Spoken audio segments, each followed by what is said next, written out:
Faber Piano Adventures, Level 3B, pages 42 and 43. This is the second edition of the book. The song is called Liebestraum. So if you don't have a second edition of this book, page 42 and 43 for you will probably be a different song. I'm going to play through it, and then we'll talk about all the details. Let's just take a quick listen.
Okay, so in this piece, we're in 6/4 time. So there are 6 beats in every measure. Quarter note equals 1 beat. Check your metronome and make sure you have it either in between 104 and 120 as it states on the page. I have mine on 120. This will help you get the beat. Just keep your quarter notes to this beat. So starting with that second measure where you have 6 quarter notes in a row, just play into this. Now that's at 120. You might be playing a little bit slower than that if you want. It's up to you. Now, a couple things. Don't forget about ties in this piece. When we first start the song, we hit G, which is tied to a G in the second measure. Then we hit E by itself. Then we hit the interval. So those details are important. Watch your pedal lifts. It's not just holding the pedal per measure. It also depends upon how the melody changes. So like here we have just a single note and an interval in the next chord. Whereas in measure 3 we have 4 different melody notes. So if we have so many, we're going to lift to kind of give it a little breath in between all those notes playing together. So if we play this, there should have been a lift in between both. So watch out for your pedal lifts on this one to get that clean sound. Let's jump down to measure 7. We've got this kind of little half arpeggio going on here.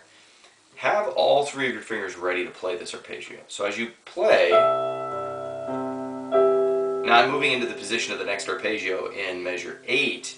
You can see all my fingers went to the first 3 notes.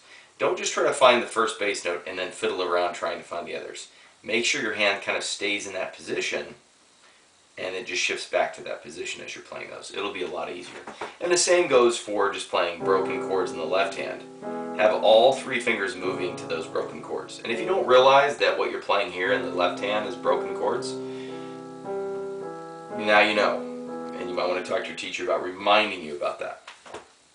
A couple other things. Measure 13, agitato with more motion.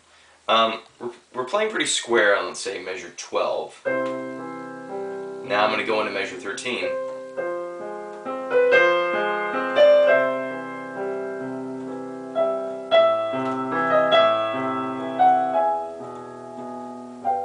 And you might notice I kind of would play and I'd push a little bit and I'd rise a little bit with the volumes and things.